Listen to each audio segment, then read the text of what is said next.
আসসালামু আলাইকুম বন্ধুরা, আশা করি সবাই ভালো আছেন। আমাদের অনেকেরই গ্যাস্ট্রিক আলসার হয়।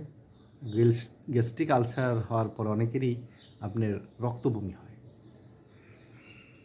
তো সেক্ষেত্রে হোমিওপ্যাথিতে আসলে করণীয় কী আছে? কারণ এটা যখন হয় তখন তো আমরা সবাই ভয় পেয়ে যাই যে রক্তবমি হওয়া, এর ভিতরে কি মারাত্মক কিছু হয়ে গেল?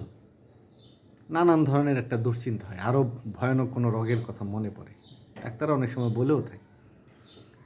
তো গ্যাস্ট্রিক যখন হয়ে যায়, এই গ্যাস্ট্রিকটা যখন আলসারে রূপান্তর, ঘায়ে রূপান্তর হয়ে যায়, তখন তো সবই পর্যায়ে আপনার রক্ত বের হতেই পারে।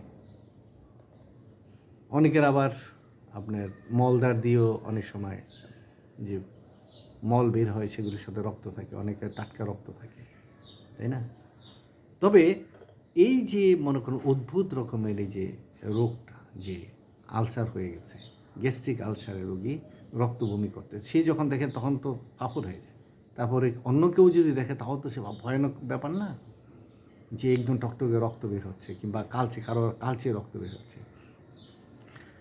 এবং ওই রুগীটার যদি সিরকা কিংবা আচার খাওয়ার একটা প্রবণতা থাকে, এটা তার পছন্দ থাকে, কিংবা কাসুন্দি আছে না, কাসুন্দি খাবারের আকাঙ্ক্ষা যদি থাকে, ওই রুগীটার যদি সিরকা কিংবা আচার কিংবা মনে করেন কাসুন্দি এগুলি খাওয়ার দিকে আগ্রহ থাকে, তাহলে সেই রুগীটাকে আপনার হিপার সালফার নামে একটি ওষুধ আছে, সেই ওষুধটা তাকে মুক্তি দেবে, একদম সে ভালো হয়ে যাবে, তার আলসার চিরতরে নির্মূল হয়ে যাবে।